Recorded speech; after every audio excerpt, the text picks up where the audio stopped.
Okay, I'd like to walk you through lamp installation.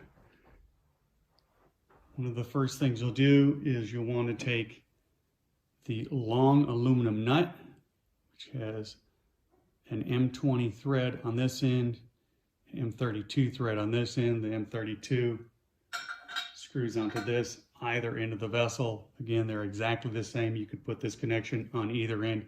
It doesn't matter. What you do need to do though is slide the power cord through it. Now, the power cord comes, this is a lamp power cord, comes with a cord grip already on it. And oftentimes there'll be a retaining nut on it that keeps the gasket from slipping away. You're going to want to remove that retaining nut and just throw it away.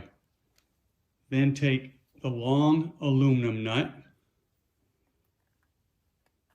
slide the power cord through it, and then just slide it down. And you do that with both cords.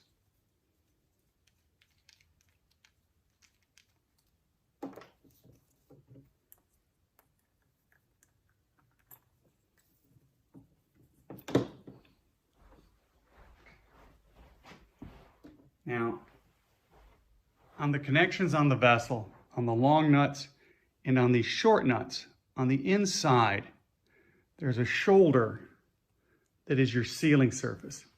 You want to make sure that that sealing surface on the nuts, on the vessel, and on the long nuts are all clean, because that's what's going to compress your O-ring to give you a good seal.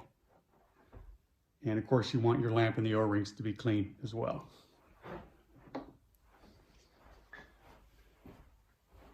The lamps will install from either end. You can slide them in from this way, you can slide them in from that way, you can slide the test tube in first, or you can slide the power connection in first.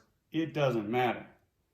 Now the connection on the end of the lamps, it looks like they're square configuration. It's actually rectangular.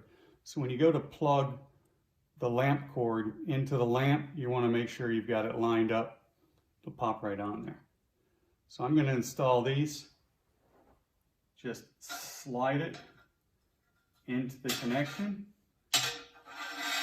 And the easiest way that I found to do it is on the other end, just stick your finger in there.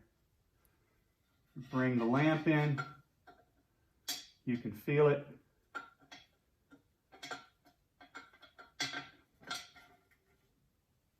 Guide it through the hole. There you go. And of course you repeat the same thing with the other lamp. Then you're going to want to take and put the O-rings, one on each end of the lamp.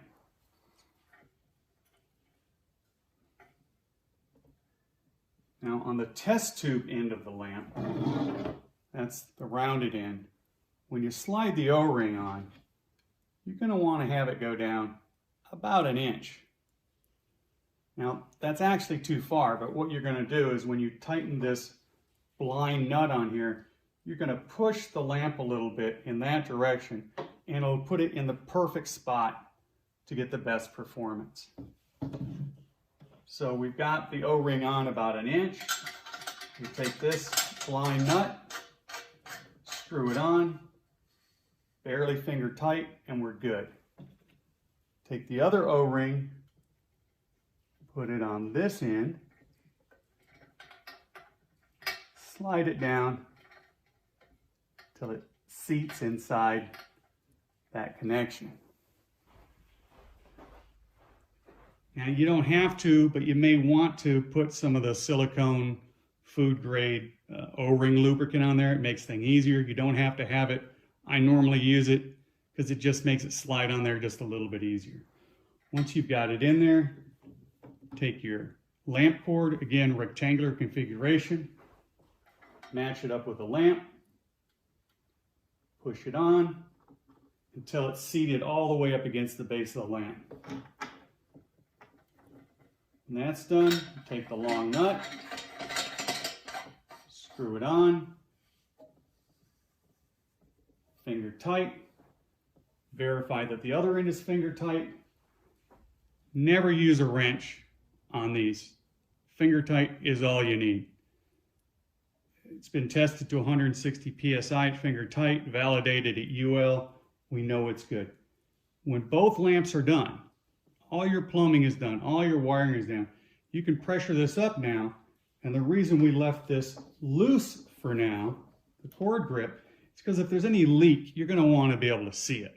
So you don't want to let it run 5 or 10 minutes, pump at full speed, full pressure, no leaks. Once that's done, then you could screw the cord grip into the end of the nut,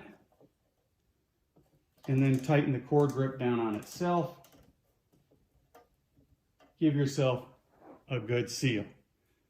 Now, if the vessel is mounted horizontally, when the wire comes out of it, good electrical practices is to always have the wire drop down slightly before it goes up to the electrical box.